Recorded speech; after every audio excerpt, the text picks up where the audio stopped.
A very good afternoon to one and all. Myself, Renju Rachel Verghese. Today, we all are here to attend the webinar on the topic Introduction to Deep Learning. This webinar is organized by the Department of Computer Science and Engineering in association with Providence Computer Society of India and Providence Computer Engineers Student Society. The intention of this webinar is to provide a brief overview about deep learning concepts and KERAS. I take this opportunity to formally welcome you all to this webinar.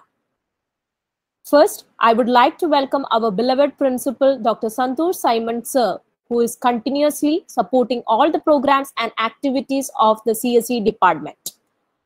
On behalf of the Providence family, I welcome Santosh Sir to this event.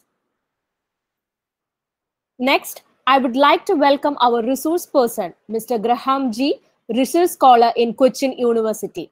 Thank you, sir, for accepting our invitation and taking this session. On behalf of the Providence family, I welcome you, sir. Next, I would like to welcome Dr. Bipin Vincent, head of the Department Computer Science and Engineering. Bipin sir has offered all the technical and moral support to successfully coordinate this event. On behalf of the Providence family, I welcome you, sir. Next, I welcome all the external participants and our trainee engineers who found time to attend this webinar. On behalf of the Providence family, I welcome you all to this event. Next, I would like to welcome all the deans, HODs, and faculties of Providence College to this webinar. Thank you all for joining on time. Now, let's begin our session. Our resource person for today's session is Mr. Graham G. Mr. Graham G has completed his BTech in Computer Science and Engineering from Kerala University. He possesses MTech in Computer and Information Science from CUSAT Cochin. He is doing his PhD at CUSAT in the area of Artificial Intelligence and Data Science. He has also worked as guest lecturer in Indian Institute of Infrastructure and Construction, IIIC Kollam. He has academic, industrial, and research experience of over 7 years. He has published research articles in various reputed international journals and conferences. He is also a NORCA Root certified specialist in data science and analytics. His areas of interest include data science, machine learning, and artificial intelligence. Now, I formally request Graham sir to start the session. Over to Graham sir. Thank you. Good afternoon all. I thank Providence Engineering College and also Department of Computer Science for inviting me to this webinar. So today,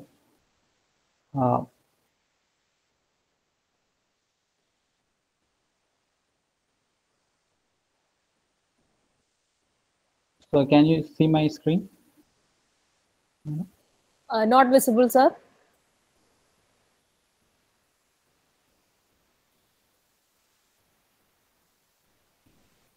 Is it visible now? Yes, sir. Yes, sir. Okay. So today in this session, I will give you an introduction to the deep learning techniques. So the summary of the session is this. We will say why deep learning is getting so popular nowadays, and then I will introduce you the perceptron neural network, then the Keras API for deep learning, then an artificial neural network implementation, then we will talk about the convolutional neural network, and then an implementation of this convolutional neural network. So the first question is why deep learning is getting so popular nowadays. There are many answers for that. The main reason is the exponential growth in the data being generated. A lot of data is being generated through different sources. We know we all use mobile phones and social media. From all these sources, a lot of data is generating day by day. Then you may ask, why deep learning? We have machine learning techniques. Is it enough? Then the answer is, can you see this image on the right side? Here, if you see, as the amount of data increase, the performance of the machine learning model and also deep learning model will increase. But after reaching a point, the performance of machine learning models will stay same. Then there will not be any improvement, even if we give more data to train the network or train the models or train the algorithms. But in the case of deep learning, if we give more and more data to train the network, then the performance will be improved. That is the main reason for the deep learning techniques to get more popular in the research community, also in the industry area and all. Now we can see many examples, the driverless cars, the chatbots, everything use this deep learning techniques. Then another reason why this deep learning got this much popular is the advancement in the hardware. That is a lot of,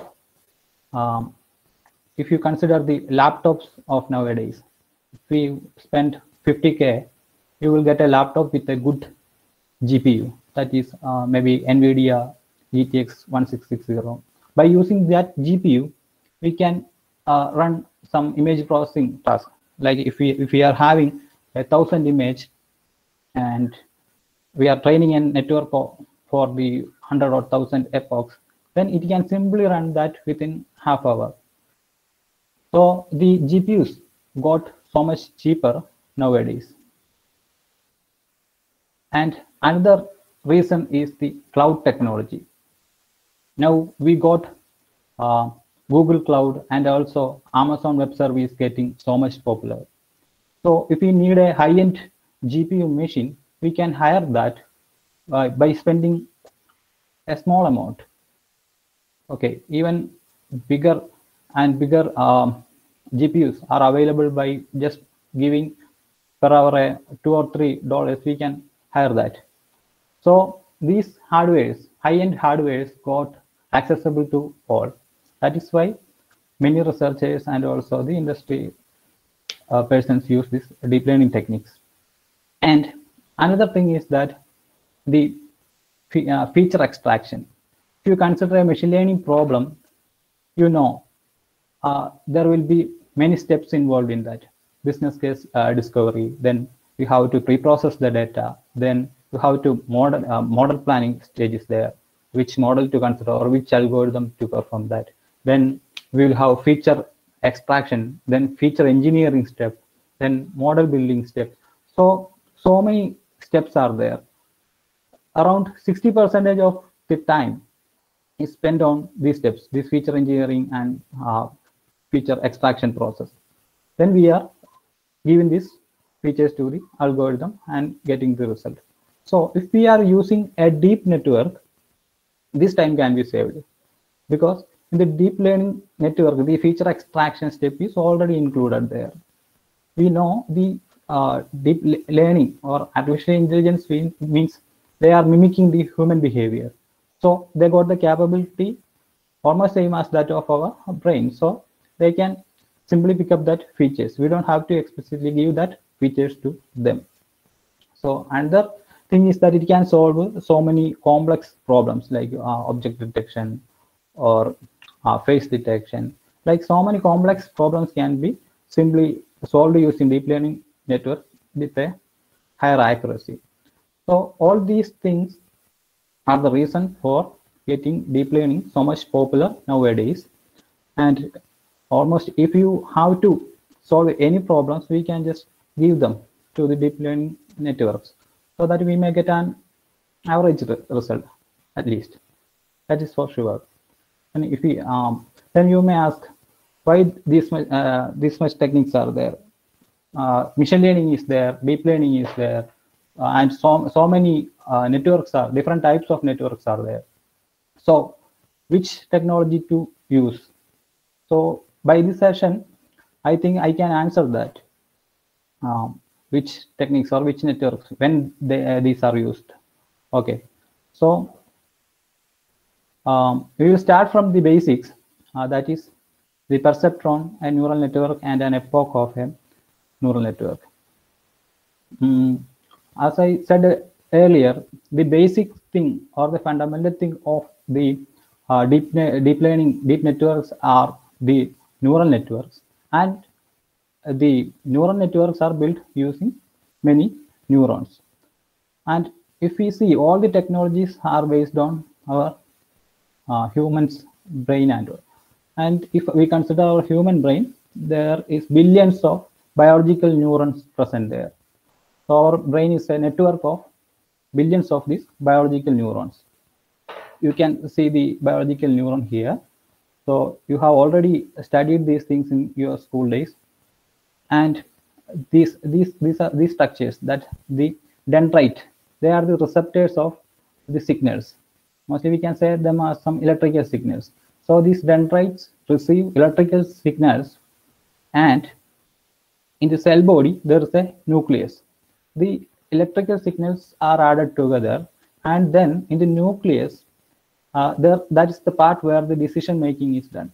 So if the electrical signals go, we add up them, and then if the sum of these signals is more than some threshold, then the neuron will get activated, or we can say it's in the firing state. So then it will pass the signal through this structure to the axon terminals, and it will passes to the next neuron. That is what happening in the case of a single neuron. Okay, so the neuron can be either in the firing state or in the off state. That means if the signals sum is less than an amount, then there will not be any action.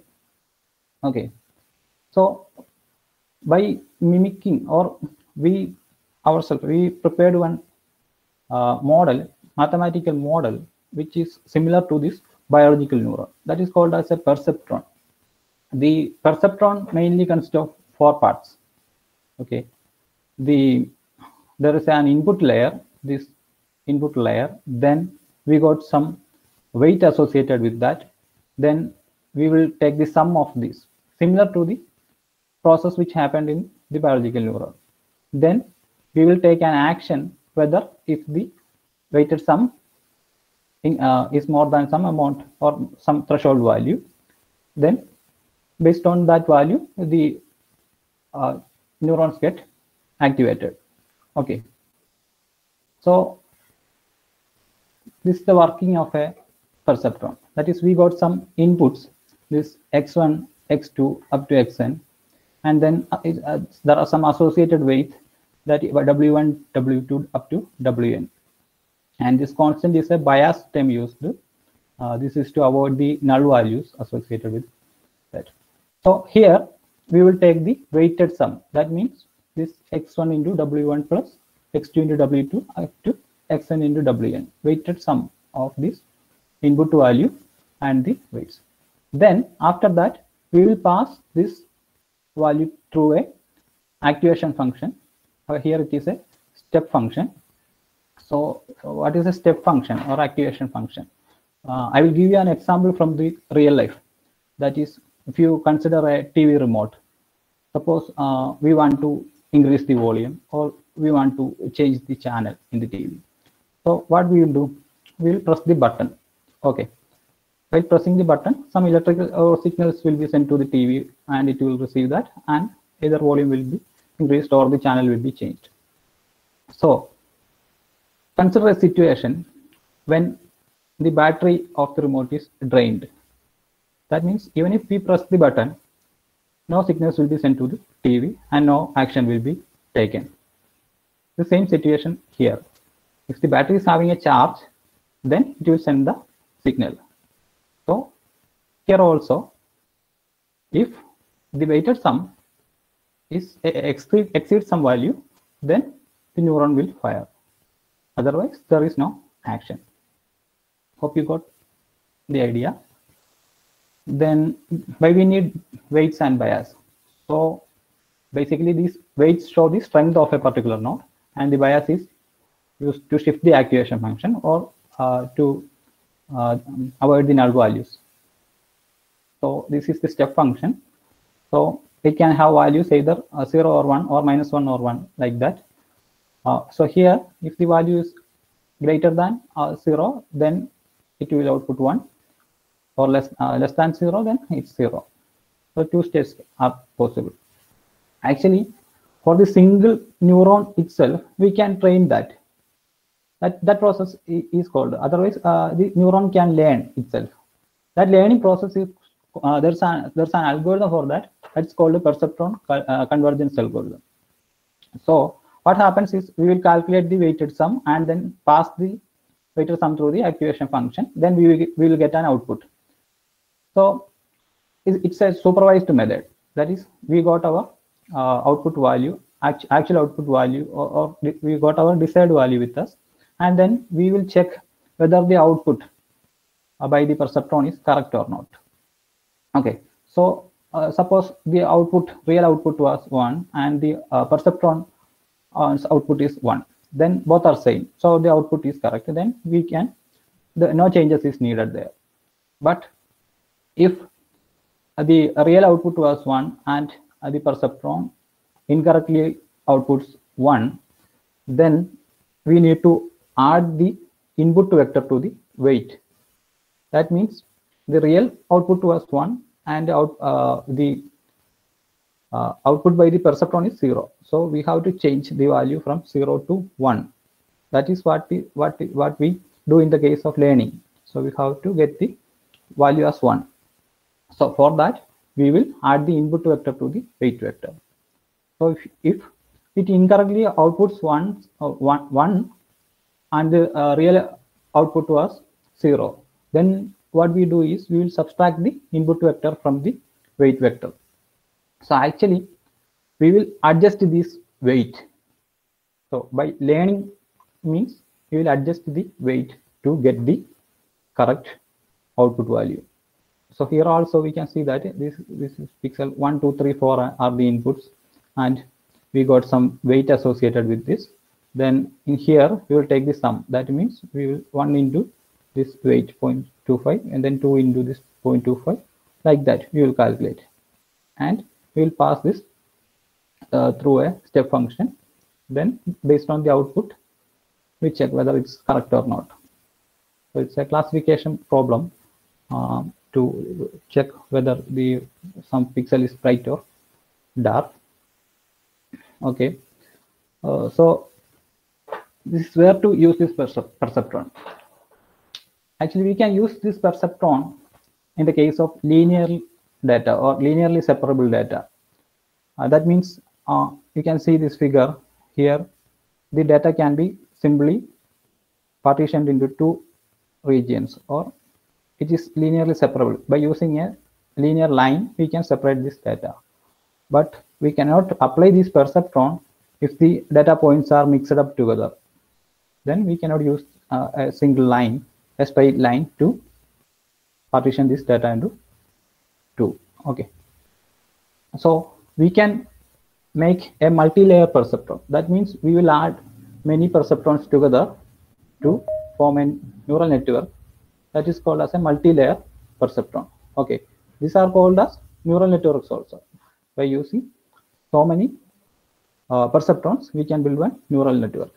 Okay, if you know the basics of machine learning, and if you are familiar with the scikit-learn, you can simply try this using this library, scikit-learn.linear model. There is perceptron present. You can simply give the data as an input, and you can get the output. You can try that. It's a very simple problem. And then comes the neural networks. Actually, these deep networks are also neural networks. Then what they do? Artificial neural networks are computation systems that intended to imitate human learning capabilities. Okay, the same thing which we said earlier. We try to mimic the human brain. Okay, so billions of neurons are there in the human brain, and we will add so many perceptrons, that is artificial neurons, together to form this artificial neural networks. Here also mainly 3 layers are there in the neural network: the input layer, hidden layer, and output layer. So see this figure here. These are the input layers. These are the input 1, 2, 3. These are the input, and there are some associated weight with that W, these weights, and These are the hidden layers, the middle layer. This is the hidden layer, and this is our output layer on the right side. Okay. So what is the operation? It's same as in the case of perceptron. We will get multiply this weight with the input and weight. Weighted sum is taken, and it will pass through the hidden layer neuron, and in the hidden layer it will sum up together and then apply the activation function. Then the output of the hidden layer neuron again multiplied by the associated weight, and it is given to the output layer. Okay, so it's a fully connected network because all the neurons are connected to each other. Here, this is a fully connected network. Okay, so by considering a neural network, there are mainly two phases present: feed-forward phase and a back propagation phase. So either you can read it or I will explain that. So consider this figure. So what is a forward phase or forward propagation? We can say that. That means we will multiply the input with the associated weight here, and then we will reach the hidden layer here. And lot of hidden layers are present in between this. We can add any number of hidden layers in a neural network. So basically we will multiply the input with the weight, and we will reach the hidden layer neuron, and there we will apply the activation function to the summed value, and then again multiply that output with the associated weight and go through the next hidden layer, and the same process continues till we reach the output layer. Okay, so this process of multiplying the weight values with the input and reaching this output, this process, this full process, this pass is called as a forward propagation. Then see, in the output layer we will get an output from the neural network. So initially mainly these weight values may not be correct. Okay, we are randomly taking some values to initialize this weight, so it may not be correct. So here we will get an output, and then we will check it with the real outputs. Okay, we will compare the result of this network with the real values, real output values. Okay, then there might be some error associated with the network, or we can say that as a loss value. So here we will calculate the loss. Loss means the error. If it's a regression problem, you know, we mainly use the loss function as a mean squared error. Okay, so here the loss is calculated. Then what we want to do? We want to adjust the weights of this neural network so that we will get a better result. Okay, better results means the value of the output of the neural network must be equal to the real outputs. So for that we have to reduce the loss. To reduce the loss, what we have to do? We have to adjust the weights. Then we will come back. We will come back through the network by adjusting the weight, associated weight values. Then we will reach this hidden layer, and again the weights are adjusted here, and also then this process of adjusting weights will continue till this input layer. All the weights in between are adjusted. Again the forward pass will occur. Then also we check the output. If there is a loss, then again we will come back and adjust the weights. So this process of coming back to the input layer by adjusting weights, this is called as a back propagation. So it is mainly done using differentiating the values. That means partial differentiation function is mainly mathematical. If we say mathematically, we use that, and gradient descent is the technique used there to adjust the weights, and we can say that as optimizing the network. Okay, these are some basic things. Okay, so it's a multi-layer perceptron. We can build that if needed. So for making a multi-layer perceptron, we can make use of this sklearn neural network library. I will show you a example program. If you are familiar with this machine learning, then it's a simple program. You already know that.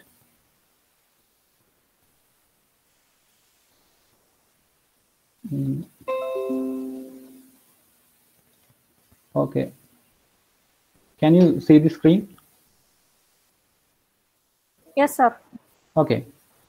So by this program, we are using a data set of a banknote to identify the fake banknotes. Okay. So I will tell you what it is. So initially, as usual, we will import the needed libraries, the NumPy library and also the Pandas library. So I am here using the Google Colab. It's a good tool to learn machine learning, because almost everything is possible. And there is another special thing about this Google Colab. I will tell you that in the end. Then actually we need to upload the data. So for that we run this command, and then I read the data using Pandas library, banknotes.csv.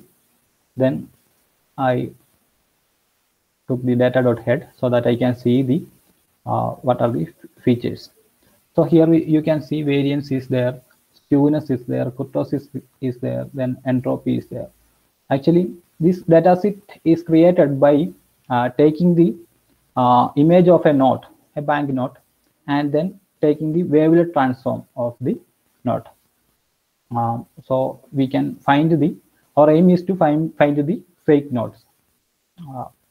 Okay, so here our target is this class. Okay, so this class is having two values, either 0 or 1. For getting that, we know data class dot uni. If you take this, you will get the values present in the class variable. So there is two values, 0 and 1. So if it's 0, it's a fake note. It's a 1, then it's a good note. Okay, so I prepared the data by using, in the x-axis I need all these features: variance, skewness, kurtosis, and entropy. So I dropped the class variable from x and took it as the target in the y. Okay, so now in the x we got these features only. Okay, then I have to split the data into training set and test set. For that, I use the library sklearn model selection, then train test split. Here I took 30% of the data for testing, and here from sklearn dot neural network import MLP classifier, multi-layer perceptron classifier. So here it's present in the sklearn itself. So then to a variable we load the model, you see the MLP classifier. Then we have to specify how many neurons are needed in the hidden layer. That is 3 neurons and another 2 neurons. Okay, then how many iterations are needed? Iteration means an epoch.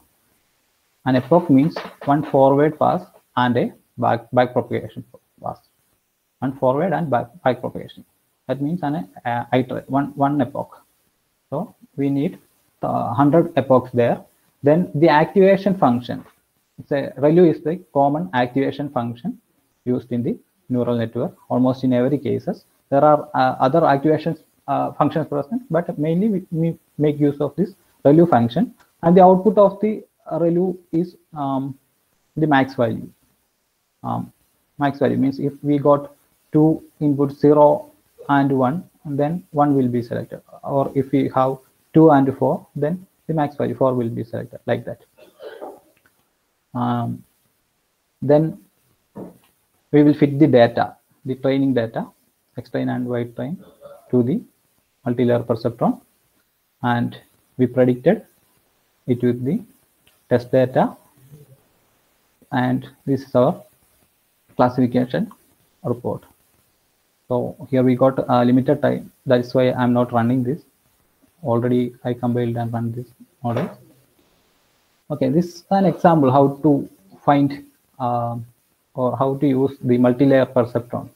Here we can see the results for the 0 class, that's for identifying the fake nodes. It is giving around 93% of precision.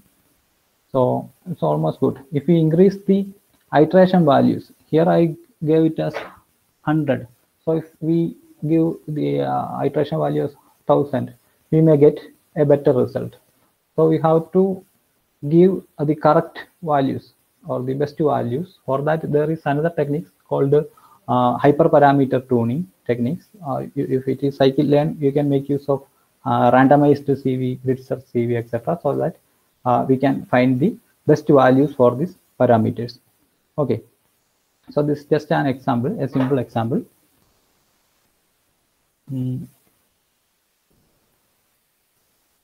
Okay, if you got time, please try this. There are some parameters. You will get the help in the scikit-learn library itself. So, what is the difference between a neural network and a deep neural network? All are asking this question. What is the main difference between a neural network and a deep neural network? So, if we consider a deep neural network, there will be many hidden layers present. If there is at least more than 4 hidden layers present, then we can say it as a deep neural network also. Okay. Then now we are going to do the introduce you some deep learning frameworks. Okay, here we will say what are the main framework present and what is Keras, then what's a TensorFlow, etc. So these are some of the main deep learning frameworks, and here TensorFlow is there, Caffe is there, PyTorch is there, Theano is there. Among these, TensorFlow and the Keras are the most leading one. So today in this session, I will introduce you the Keras library. Okay. So what is TensorFlow? If you go to this site, you will get many tutorials and also help in programming using it or making deep learning networks using TensorFlow. Then it's a machine learning library for neural networks, basically. Okay, it was developed by Google and made open source in 2015, and it supports both CPU and GPU. We all know CPUs are not that much faster compared to GPUs, because GPUs contains more and many cores present in the thousands of cores are there. So for the deep neural networks, also for image or video processing, these GPUs are needed. Then it supports many multiple platforms, and also the language which works best is Python. Then the main data structure used here is the tensor. Tensor is nothing but a multi-dimensional array. Okay. Then what is Keras? Actually, Keras is not a framework for deep learning. It's just an API. So this Keras API runs on top of TensorFlow, Theano, or CNTK as a backend. So it's just an API. So it gives an interface like that.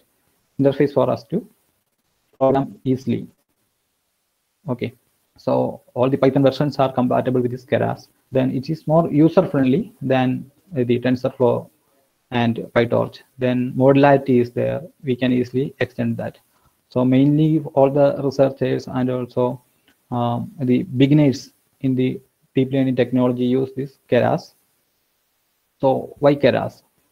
It is not a framework. I have already told you that it is it sits on top of TensorFlow. If you install the Keras library and import that, then there it will show that it's working on top of TensorFlow basically. Then it gives an high-level API, so less codes are needed.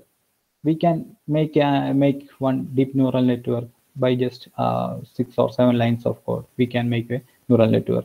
Okay. So, but one disadvantage is the programmer's control is less.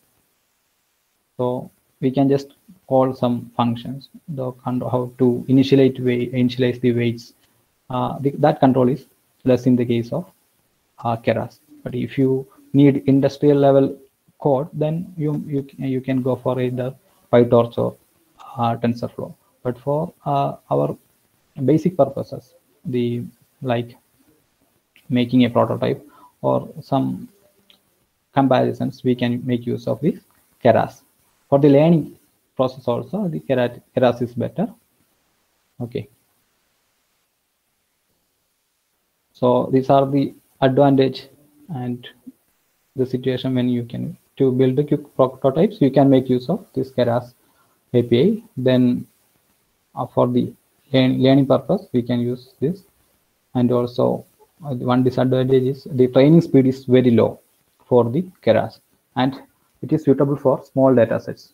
But if you have a larger data set, then go for TensorFlow or PyTorch. That is better, and also you can have more control over the networks. That is, you can have provisions to adjust the weights and all. And also the training time is very low for this TensorFlow and PyTorch. Okay. So to install this, it's very simple. Either you can use the Anaconda and or you can pip install these libraries. Okay. So mainly in Keras, there are some model building steps involved. Basically, there are two types of models. That is a sequential model and a functional model. We will concentrate more on sequential model today. And the functional model mainly contains loops. That means the sequential model means after one hidden layer, we will stack another hidden layer, and we will stack another hidden layer. Like that, it will go on sequence. But in the case of functional model, there can be some loops associated. That is, the output of a hidden layer can be given to another layer which is far ahead, like that. Okay, then there is more flexibility for this functional model, but it is too complex. If you learn RNN, that is recurrent neural networks, there we can make use of this functional models.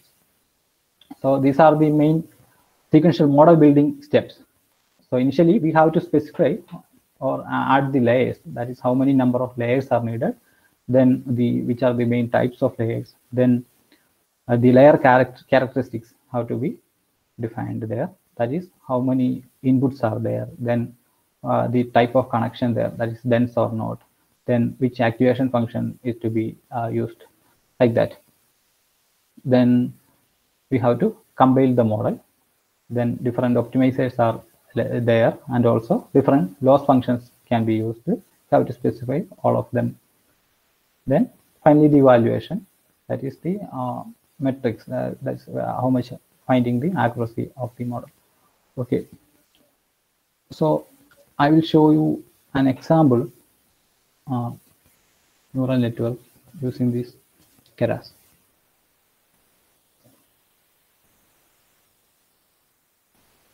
Okay, so here it's a simple example. So I am loading a basic data set, that is a diabetic data set. So these are our features. So our aim is to find the outcome, that is whether someone is diabetic or not based on these feature values. Okay, for that we are making use of the Keras neural network. Okay, we are making use of neural network, but we are using this Keras API to build the neural network. Okay, so here I took the outcome as my target variable, and I check whether the outcome is balanced or not. Always, if you are doing some machine learning process, then you must check whether the target variable is balanced or not. So here two classes are there, either 0 or 1, that is diabetic or not diabetic. So here we can see that around 500 values for 0 class, and there is around 300 values for the 1 class. So it's almost balanced. We can make use of that. If it is not balanced, we have to apply some other techniques like SMOT, so that we will have some synthetically added values so that both will become balanced. Okay, then I split the data into test and train. Here X is our features and Y is our target. And okay, here we split the data into test and train. So then here comes the model building part using Keras. Okay, so here from keras.models import sequential. I already told you today we are using the sequential model here. Okay, so that is we are arranging one dense layer after the other layer. Okay, so from keras.models import sequential, then from keras.layers import dense. So we have to add one dense layer. For that we will import this from keras.layers import dense. Okay, so we are initializing our model. So Keras model equals sequential. Okay, always remember this by using Keras. The first letter of this is capital. Okay, then we initialized a sequential model. Then we have to add initially one dense layer. Okay, so to add one dense layer, it is very simple. That is Keras model dot add. Okay, add what? Then dense layer. Then we have to specify that how many neurons we need. Okay, we need 12 neurons there. And then the input dimension. Here I am giving the input dimension as 8 because if you check the feature values, there are 1, 2, 3, 4, 5, 6, 7, 8 features present. So I am giving the input dimension as 8. Then I already told you, if you are using a neural network, then in the hidden layers you can make use of ReLU activation function. So my activation function is ReLU. Then I am adding another hidden layer, that's another dense layer. So keras.model.add dense layer. There also 12 neurons are present and the activation function used is ReLU. Then I have to add the output layer. So output layer needs only one neuron because it's a binary classification problem, like either 0 value or 1 value. So I am using only one neuron in the output layer. Okay, so here you can see that the activation function used in the output layer is sigmoid. For the classification problems, we can make use of sigmoid activation function in the output layer. Okay, so then I have to compile the model. That is very simple. Keras model.compile. Then for compiling, I have to specify an optimizer. Here is the Adam optimizer, which will adjust the weight values. And also, I have to calculate the loss value in the output layer. For that, I am using this binary cross entropy. And if it is a multi-class problem, we can make use of the categorical cross entropy function. There are many functions for this optimization and calculating the weights. So you will learn that while doing different types of problems. Okay, so the evaluation metric I am using here is accuracy. Okay, so then after this compilation, I have to fit the data to model. Okay, so that is very simple. Keras model.fit. Then specify the data X train and Y train. Okay, and here I specified a batch size of 10. Batch size of 10 means it will take 10 records at a time and the weight values will be adjusted on that. Okay, then the epochs are 300. That means 300 iterations will be there. And if you run this, we will get the result. And then I am predicting the values. For that, Keras model.predict classes. Then we are giving the testing data. Okay, it's very so simple to call. And then we are importing the metrics, the accuracy score, and then or you can either use this Keras model.evaluate function is there. You can give your X train and Y train values to know the training accuracy, or testing accuracy can also be found using this. Otherwise, you can make use of this accuracy score of y-test and y-pred, that is predicted value and the actual value, the difference. Here I am just getting a 67% of accuracy. If I increase the epochs, this may get improved. Here, if you see that initially on the initial epochs, the loss value is around 66.33 something, and the accuracy was also very low. But after every epoch, this loss value will be reduced and the accuracy will get increased. Okay. So it's a simple, it is very simple to code using the Keras API. I just wanted to show that how simple it is to make one neural network using the Keras library. Okay.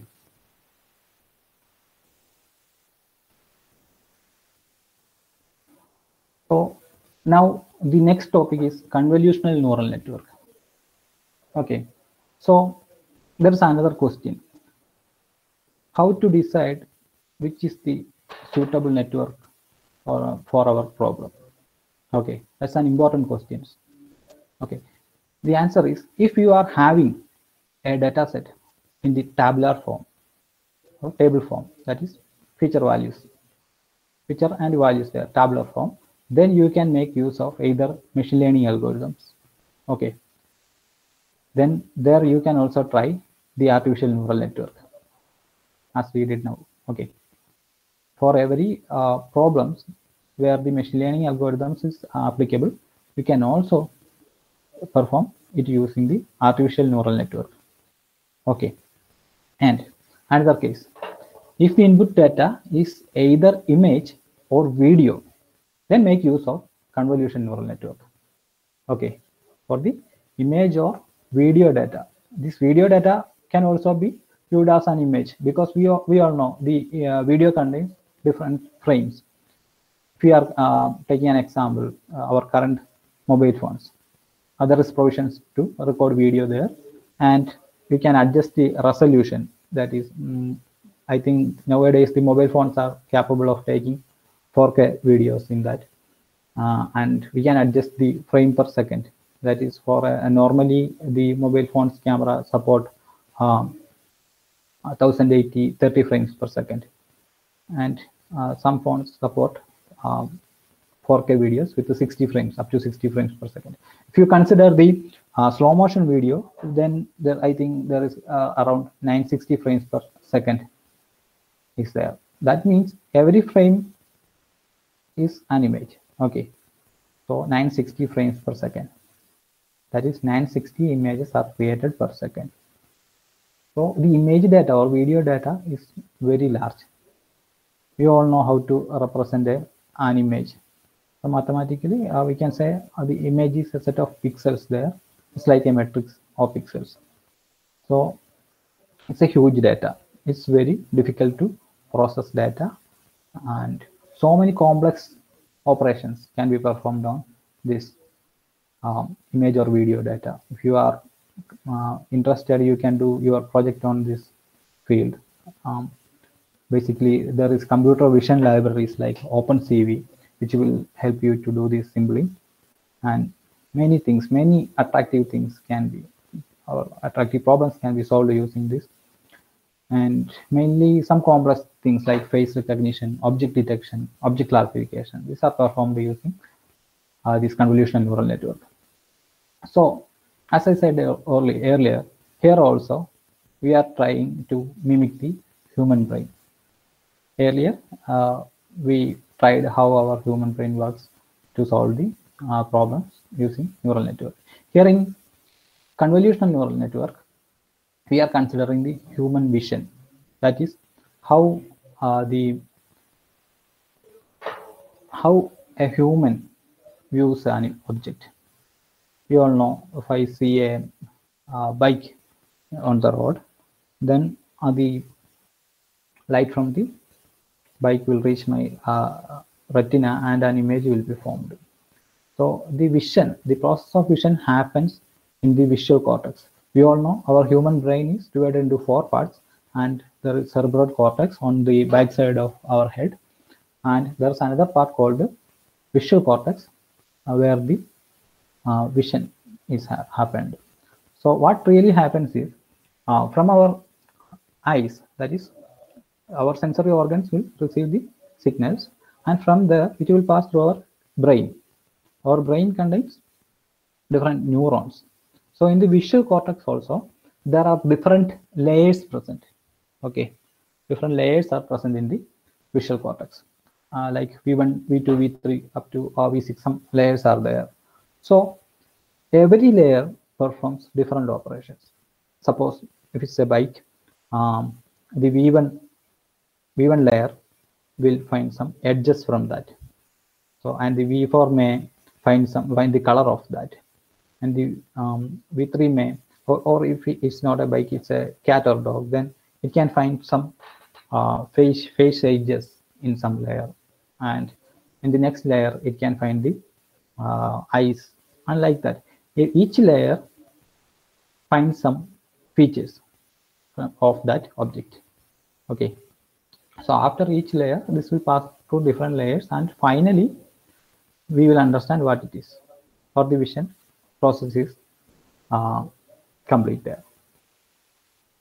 Okay, so we try to mimic this process done in visual cortex, and that is done by using this convolutional neural network. Okay, so basically there are different types of images present. We know what are they. The grayscale images are there, also colored images are there, then black and white images are there. If we consider the color images, there are 3 channels present, that is RGB values. There is blue pixels present, and also green pixels are there, and red pixels are there.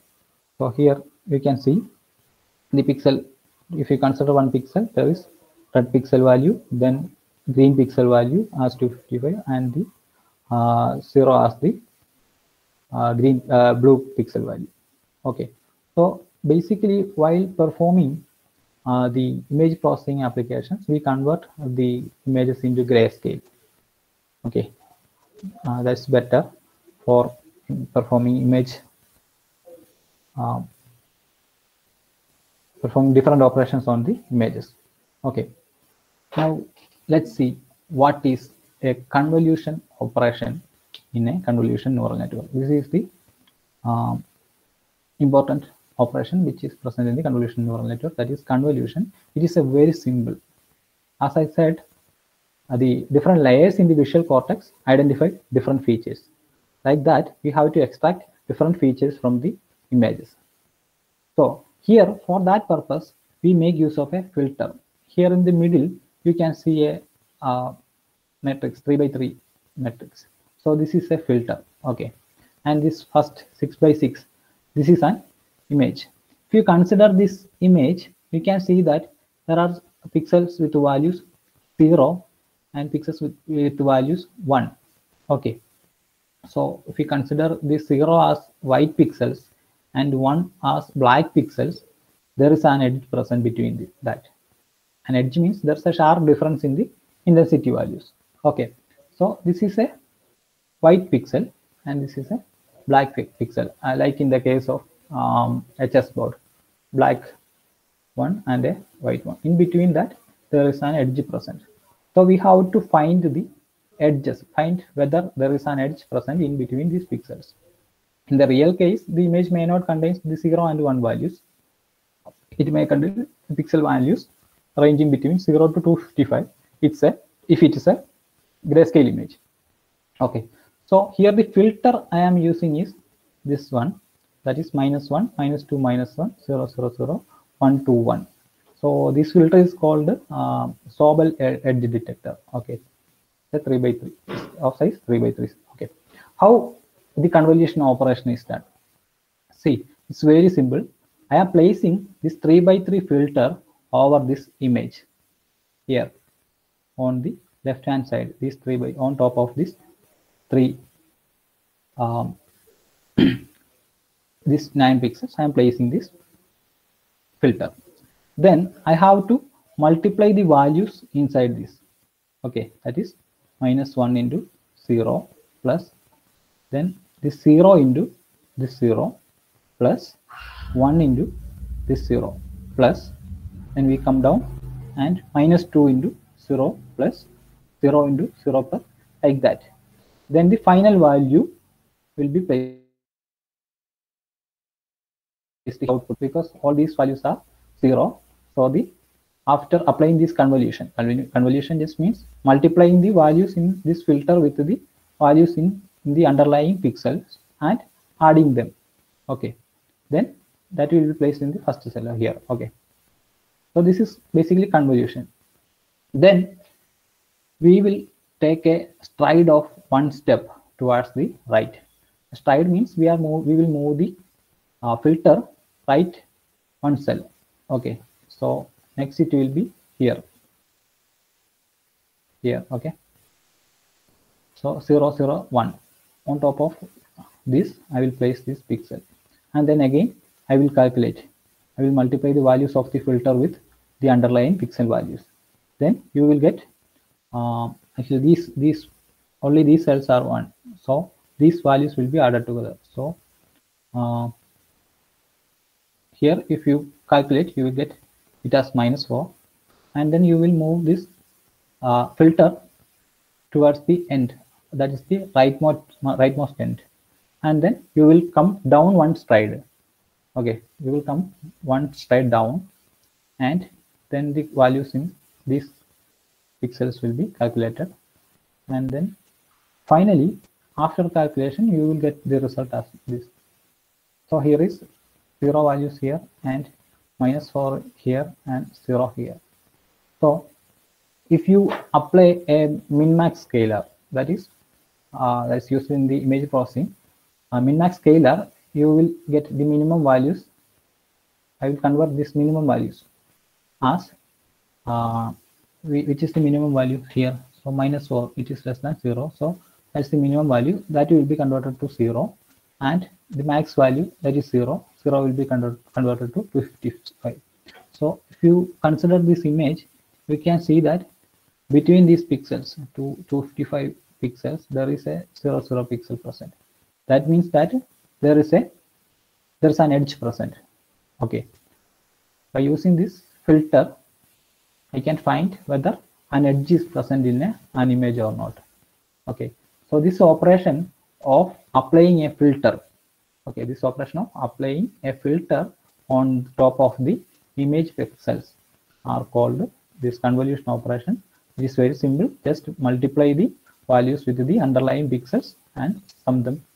Okay, so here we can see that the size of the original image was 6 by 6. Okay, and we applied a filter of 3 by 3, and the output image size is 4 by 4. Okay, that means the output shape can be found using this formula, n minus f plus 1. That means n is the size of the image, that is 6 by 6. Okay, so the value of n is 6, and the filter size is 3 by 3. Value of f is 3, and that is 6 minus 3 plus 1. That means 3 plus 1, that is 4. We get the output pixel value as 4. So the actual image size was 6 by 6, and the output value after convolution is the picture size is just 4 by 4. So some information is lost after this convolution operation. So we have to apply many filters like this. If we want to find the horizontal edges, then there is another filter. You just need to transpose this one, that is -1, -2, -1 here on the top cells, and then 0 0 here in the middle cell, and then 1 to 1 in the last cells. As that filter will find the horizontal edges. In Keras, a lot of filters are there. You don't have to worry about that. A lot of filters are there. We just have to give the number of filters to use. Okay. So here the problem is we may lose some information after the convolution operation. Okay, as the image size got reduced to 4 by 4 from 6 by 6 after applying the convolution filter. Okay, so to overcome this, we can make use another operation, that is padding operation CNN. Padding means we have to insert one row above and one column on the left, one column on the right, and one column on the downside. Okay, this is our image, 6 by 6 image. Okay, and I am inserting a row above on the left, a column on the left side, and a column on the right, and a column on the downside. It's like we are we are building a compound wall for our house. Okay, like that. So now after inserting these rows or inserting these extra pixels, the image size will become 8 by 8. Okay, initially the image size was 6 by 6, and I inserted some more pixels on the edges. Okay, then it became 8 by 8. Okay, then I have to give some values to the extra rows. That is, on the top rows, either I can give them 0 values. That is called as zero padding. Okay, if I am inserting 0 value to those pixels, then it is called a zero padding. But one disadvantage is here below this 1 pixel values, there will come a 0 value, then an extra edge will be formed there. Okay, then here we only found 1 edge, but after the padding operation, there may it form some more edges. So to avoid that, we can make use of neighbor value padding. That is, here below this 1 values, I can give the neighbor value, that is 1 itself in the downside cell, which is inserted. Extra we insert here. Okay, so here this size after padding, the formula is n plus 2p minus f plus 1. So our n means the actual image size, that is 6 by 6. So n is 6, then plus 2p. So here I am adding 1 row, that means the p size is 1. So 2 into p, 2 into 1, 2. Then minus filter size is 3. Then 6 plus 3, 9, minus 3, 6. Sorry, 6 plus 2, 8. 8 minus filter size 3. 8 minus 3, that's 5. 5 plus 1, 6. So that means we will get the 6 by 6 in the output also. So initially the image size was 6 by 6. After padding, it got converted into 8 by 8. Then after the convolution operation, we will get the 6 by 6 image itself. So the information is not lost there. We are applying so many filters in the convolutional neural network, so it is very important to add padding layer. Okay, then this is the main operation here. What is happening? We can compare this with the artificial neural network also. So what happened there? There we took the weighted sum of the input, and then we in the hidden neuron we took the sum and applied some activation function. The same is happening here. We applied a filter over the image, and then we got the after the convolution we got a result. This is like the weighted sum. Okay, here we performed the convolution operation, that is multiplied the values, the pixel values, and got the sum over in these pixels. Okay, then we applied the activation function. Here also we are applying a activation function value here, and then we will pass this to the next process, that is pooling. I will tell that. So this process is called as a convolution process in the or this is called as a convolution layer. Okay, this is what is happening here. Here the 4 by 4 pixels, after applying a filter of 2 by 2, we got 3 by 3 pixels. If we need the same size in the output pixel, we have to add padding. Okay, then what is the pooling operation? This is also a very simple process. Consider these image pixels. Okay, this we got after applying the convolution operation. Okay, here we are applying max pooling operation. It is similar to the what we did in the convolution operation. I will place this filter over these cells, that is 1, 2, 4 and 3. Max pooling means the maximum value from those cells will be taken. That is here 1, 2, 4 and 3 is there, and the maximum value present there is 4. So I will take the 4 in the output. Then not a one step stride, here I am taking 2 step stride. That is on the next, after next stride we will consider this 3 and 6. Okay, in this 3 and 6 the max value is 6. Then we will consider these cells 2, 8. Okay, here the max value is 8, and then the another 4 is there.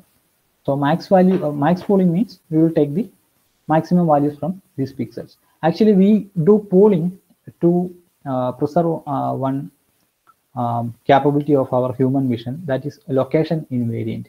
Location invariant means if you consider an image for finding the face recognition of object detection, there can be many faces present in one picture itself. So we have to find all the faces. Okay, or if we are using a face detection program, we have to find all the faces present in an image. So for that, this location invariance plays an important role, and for that we can make use of this max pooling values. So the max value means the features the extracted from those points that will be preserved. Okay, then there is another type of pooling present, like minimum pooling. Minimum pooling means instead of these maximum values, after applying updates this filter, have been applied. Minimum value, that is here. If we consider 1, 2, 4 and 3, we will take the 2 value here. And then there is average pooling. Average pooling means we will take average of all these pixels and we'll take the average of that values in the output. Okay, so then there comes another operation in the convolution neural network, that is flattening. It's very simple because this is our output after applying this convolution and then pooling. Then we have to flatten this, because after pooling we have to input the this output values, that is the feature map. This is called a feature map. This input this feature map to a neural network. Okay, so we know we cannot input this matrix as an input to a neural network, so we have to flatten. This is a 3 by 3, this of size 3 by 3. So flattening means we will convert this into 1 by 9. Okay, so this can be fed to a neural network. So each of these cells will be an input. Okay, so that is the main operation present in flattening. It's very simple. And then there comes the final layer, that is a fully connected layer. That's the dense layer we are adding, okay, in the neural network. Okay, so in the output we will get the probability values. If it's a multi-class problem, we will get the output like this. Okay, 0.2, 0.5, 0.3, etc. But we need probability values. So mostly in many cases we use a special function in the output called as a softmax function. So if we apply softmax function there, that will convert these values, these 2, 1, 1 into the corresponding probability values associated with that class. Okay, keep this in mind. So convolution is this operation of applying the filters. It is similar to the human vision, where different layers extract different features. Okay, then comes padding. It is to prevent the size, that is the initial image size and the output values, output image size must be same, so that we will not lose any information. For that we use padding in CNN. Then this is the operation in CNN. It is, we can compare this to the artificial neural network, where we took the weighted sum. Here also we apply the convolution filter, and then the activation function ReLU is applied, and then we pass this to the pooling layer. So pooling is of many types. Here we are applying max pooling, minimum pooling is there, then average pooling is there. So this is done to preserve the location invariance, that is multiply multiple faces can be detected in a single image like that. Okay. Then we have to apply the output to the neural network. For that, we have to flatten that. Okay. Then the dense layer in the neural network comes. So I will show you an example of this CNN.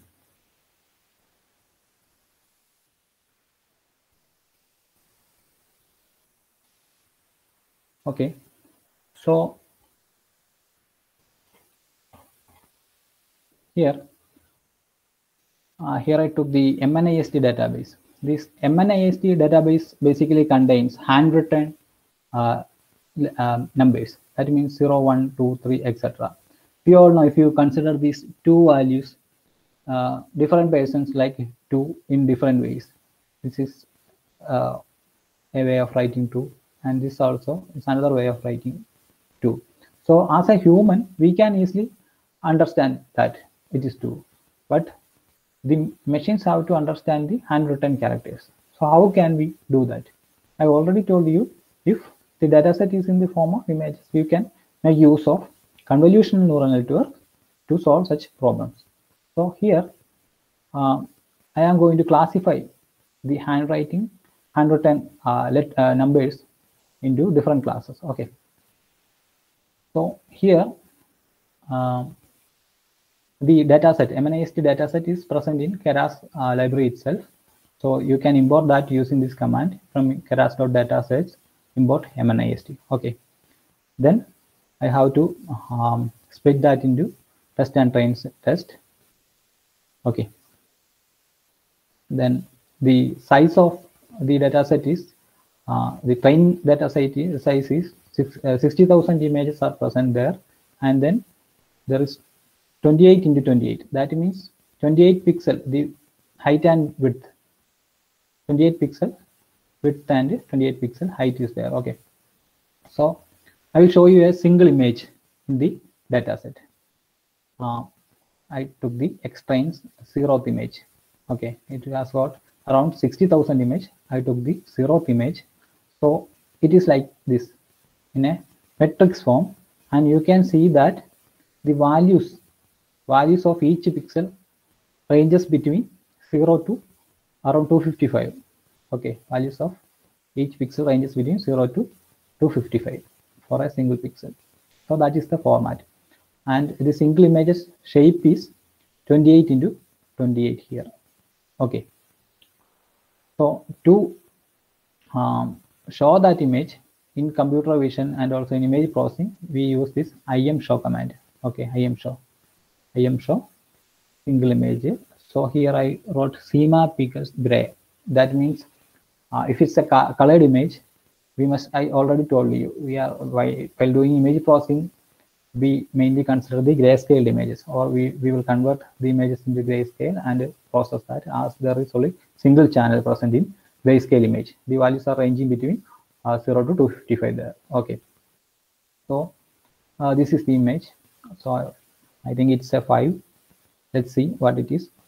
Okay, then I am checking the training white train value, our target values, and we can see that it's in the form of 5, 4, 5. Yeah, it's 5. The 0th element is 5 there. 5, 4, 5, 6, etc. So it's a multi-class problem. So we have to change this into categorical. Okay, the pre-processing steps. So to change these values into categorical, we can make use of this keras utils.nb utils but to categorical. There's a function called to categorical. Then what really happens is, I will show you an example. So I'm changing the white train values to categorical. That means initially the data is in the form of this 5, 4, 5, 6, etc. Okay, so when I convert this into categorical, it will change. Okay, we already know the 0th value is 5 in white train. Okay, then after converting this into categorical, I got a list of this. Okay, 0, 0, 0, 0, 1. That means it is like the fifth value. This is 0th value, first value, second value. For the 5, we will represent it using giving this fifth position a 1. Okay, 2 categorical means this. I think you already know the encoding techniques used in machine learning. Like this, the fifth value is 1. Instead of writing this as directly as 5, I will convert it into categorical so that the fifth value becomes 1 and all other becomes 0. Okay. Then the testing also I change it to categorical testing data also. Okay. Then the single images max value. Max value means the maximum pixel value, that is 255. And okay, then we have to perform the scaling operations there. That is the one we have to bring the values in between 0 and 1. That is very simple. If we divide each pixel with 255, then we can the values of the image pixels will range between 0 and 1. Okay, I divided the values of x prime with this 255 and x test with 255. Okay, if you take the and after dividing this, let's check whether any difference is there. No difference is there. Okay, like that. Okay. Now the values of pixels ranges between 0 and 1, not 0 to 255, 0 and 1. These are some of the basic steps in image processing. If you learn computer vision and all, these things will become so simple for you. And then here is our training data shape, that is 60,000. Then 28 into 28, that is our pixel width and height. And then in the test data set, we got 10,000 images of 28 width and height. Okay, so while performing these processes, we have to add an extra channel to show that it's of one channel before processing that. So I need to reshape this into 60,000, 28, 28, 1. This is for the grayscale images we are using this one. Okay, so we reshaped it into 60,000, 28, 28, 1. Okay, there's only one channel present there. Okay, then there comes the network. That is, we are going to make one convolutional neural network here. Here also it is similar as in the previous problem. We are importing the sequential model. That is, from Keras models, import sequential model we are doing here. Then we have to add the layers. We all know in the convolutional neural network there are different layers. First is the convolution layer, that is this conv 2D. For a 2D image, there is conv 2D. That is to make the convolution layer. Then we got pooling layer. Here we use max pool 2D. Okay. Then finally we got the flatten. We use flatten to reshape that. Okay, and giving it to the neural network. Okay. Then we got the dense layer. That is a fully connected layer. Finally. Okay. So I initialize the model as sequential. Then initially I have to add the convolution layer. That is very simple. Model.add convolution layer is conv 2D. Okay, and I have to specify how many filters are needed. That is 32. Then the kernel size to apply. That means the filter size. Here I am applying a 4x4 filter. Okay, and the activation function I am using is ReLU, and the input shape is 28 by 28 by 1. That is one image in what is the shape of the image we are giving as input. We got 28, 28, 1 means the grayscale image. Okay. Then the next layer after convolution layer is the pooling layer. Okay. It is very simple to add the pooling layer. Model.add max pool 2D. Okay. The pooling size is, we are using a 2x2 kernel to pooling layer. You all know what is max pooling, min pooling, or average pooling, like that. Okay. Then we are adding the next layer, that is the flatten layer. It's very simple. Model.add. Then we are calling this flatten. Okay. Then we need the dense layer. That is, we are making one neural network.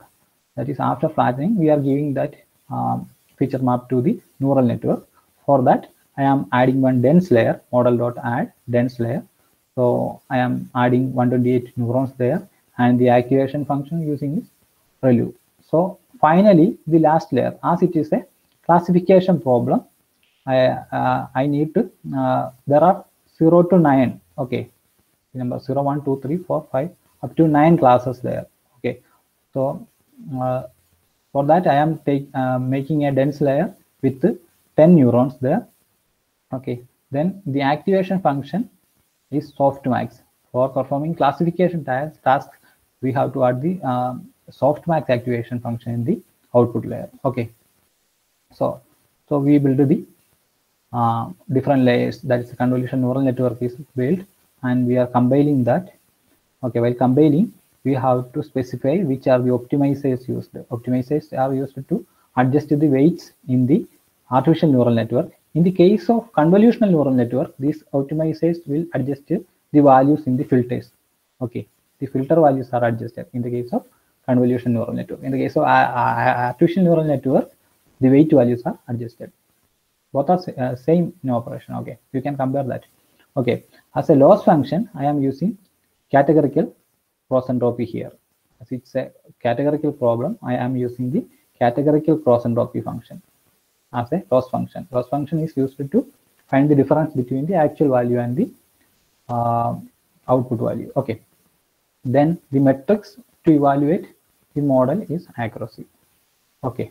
So if we take the model.summary function, you can see the summary of the convolution network we just made.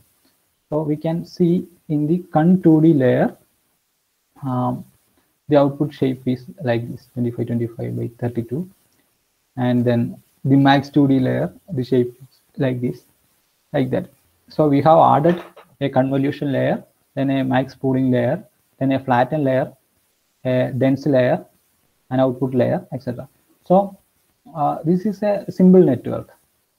If you are performing very complex tasks, you can add multiple convolutional layers one after another.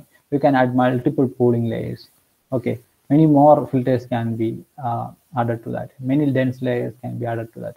It's a complex network. This is to just illustrate how to make one convolutional network, okay. Then I will fit the data, X-train and by categorical train data to that, and I am just giving 2 epochs here because it will take so much time processing the images. For some neural networks, if you know, it will take even weeks or even months to train the networks. So here I am just taking the 2 epochs. Then the loss value and the accuracy will be low as we are giving only 2 epochs, okay. Only 2 iterations are there.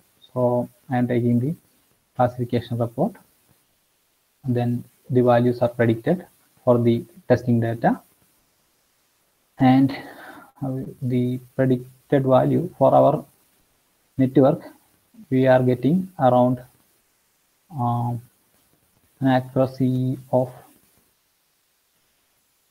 okay, 91% accuracy is there for this Android 10 MNIST dataset using this convolution neural network. Okay, you can try making this neural network. If you really want to learn this deep learning, just try to solve a problem every day. If you are interested in image processing, there are many opportunities present, okay. For the final semester students also, you can there are many openings in data science field as a data engineer or a data scientist. Then also the machine learning engineers, then the computer vision engineers, or you can choose natural language processing. These are some booming areas, and a lot of opportunities are arising in the industry. So try to take one project topic from either this computer vision or NLP or data science that may help you in getting hired in a company. Okay.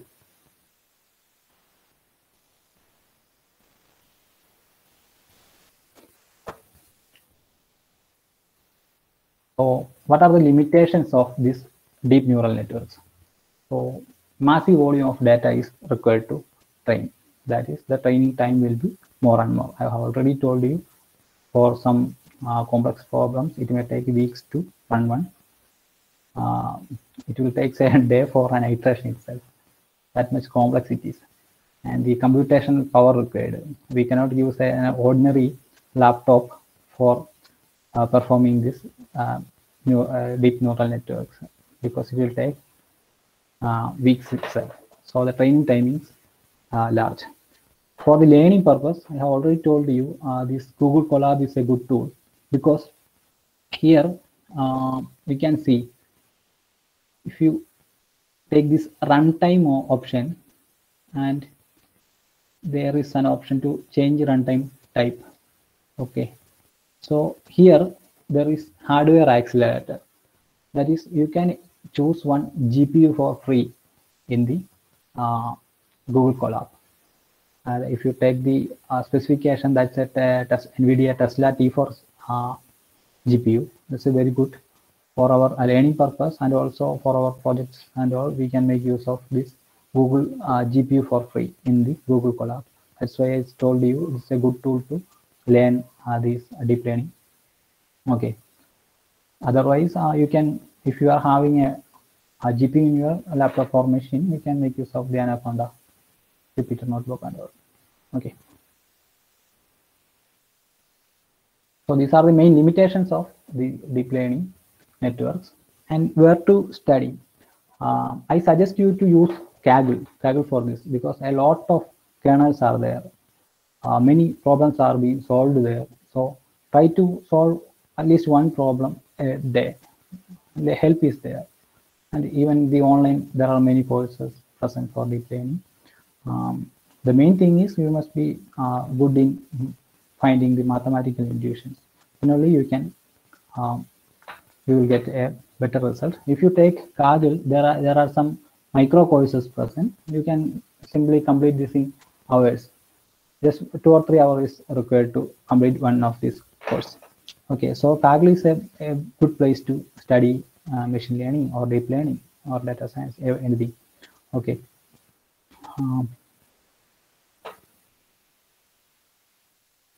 Then there's another thing. If you got image or video data, you can choose the CNN for solving that. And if you are having your input data as a sequence data or time series data or a natural text data, if you are having text data, there is some sequence present.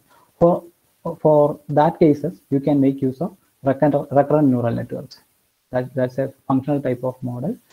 So if you are having a tabular kind of data, you can either use machine learning algorithms or artificial neural network. If you are having image data or the video data, you can make use of convolutional neural network. And if you are having the sequence data or text data, then you can make use of the recurrent neural network. Okay, so a lot of research is being conducted in the making artificial intelligence supported chatbot making, then natural language processing, etc. Lot of different architectures are there. Many type of learning techniques, like transfer learning is there. And if you consider RNN, there is transformers, encoders, decoders. Many type of networks and technologies are there. It's a vast area, but if you are really interested, you can take a project in this area and perform this. It's very interesting.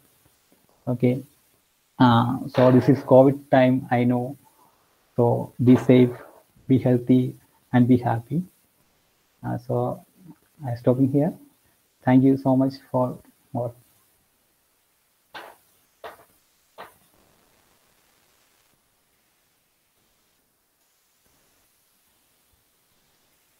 Any queries?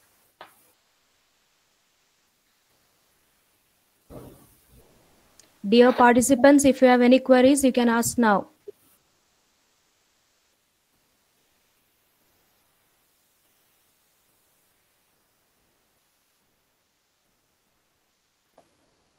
Certifications, actually, if you are really interested, there is a certification program by IIT Madras, I think. There's a degree program. You can enroll that. You can do that online. And then there are so many courses in Coursera, okay, by Andrew Ng and all that are very helpful. and many of the industrial companies are giving value to those certificates itself. And if you need some affordable courses, then there are many Indian startups present, like iNeuron and all. They are providing good quality content within an amount of, I think, only 3,000 rupees is there for this. And they provide internship after completing the course also.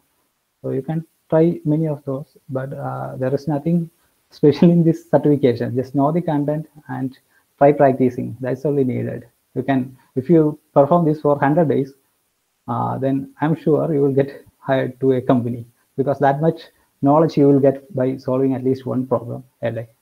Okay.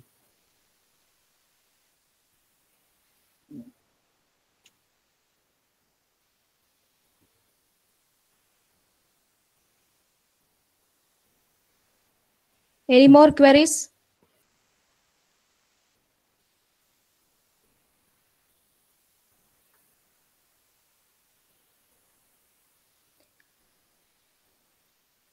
Hope there are no more queries. Let me move on to my responsibility of expressing word of thanks. Good afternoon, everyone. Myself, Nisha Anian, CSI Faculty Coordinator. We had a wonderful session on deep learning. Let me take this opportunity to express the gratitude to one and all. First of all, on behalf of Providence Computer Engineering Student Society and Computer Society of India Providence Unit, I express my heartfelt gratitude to our resource person, Mr. Graham G, for delivering such a wonderful and informative session. You really enlightened us by providing in-depth knowledge about the fundamentals of deep learning, Keras, and their implementation. Thank you, sir, for your effort. Thank you. Next, I would like to extend the gratitude to our management for offering all the support and guidance for conducting this webinar. Now, I would like to express my sincere gratitude to our respective principal, Dr. Santosh Simon, for all the support offered to us this webinar. Thank you, sir. Let me thank Dr. Bipin Vincent, Head of the Department CSE, for leading and inspiring us in working towards the goal of conducting this event. Thank you so much, sir.